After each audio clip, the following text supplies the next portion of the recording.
There's really no rocket science about this, and it really is simple. Who needs to fill up at the pump? Not this guy at all. He has found a way to beat high gas prices, turning waste into fuel. And Mark's with us now with the ultimate story of taking matters into your own hands. I can't wait to see this, Mark. Yeah, you know, Kelly, tough times can often bring out the best in human ingenuity. In this case, the search for a renewable energy source led a Tampa man to a dumpster. And now it costs him virtually nothing to drive his car.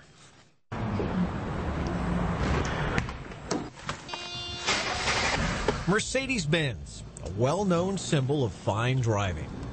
Akram Zikri pampers a classic, a 1991 Mercedes 350 SD with a diesel engine. Look at gas prices and keep driving. Normally, the car requires the most expensive fuel in town. This is the Hess gas station that I used to get diesel from, and today, diesel price is $4.71. Pass them with a smile on my face. Akram smiles every day because when he pulls in to fill up, he bypasses the fuel pump altogether and backs in next to a dumpster. This stuff's for real.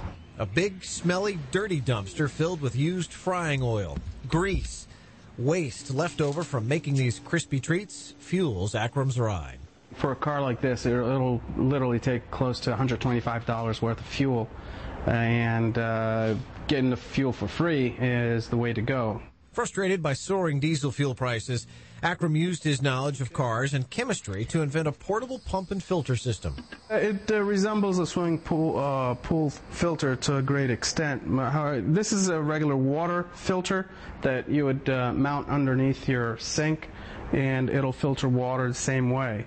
There's really no rocket science about this, and it really is simple. Here we go. Akram's system runs off a battery. Used vegetable oil is then filtered and cleaned to become his liquid gold.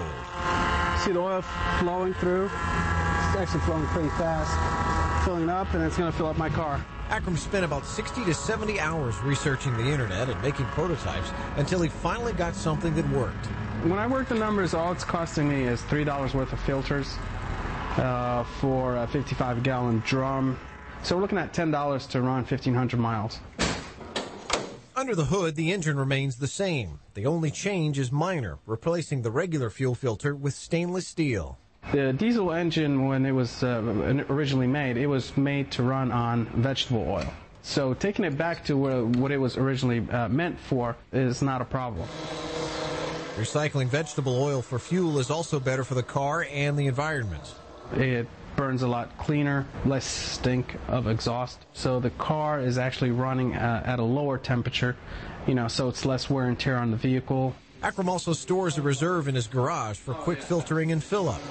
A friend who runs a restaurant and another who owns this gas station give him free access to all the grease he wants.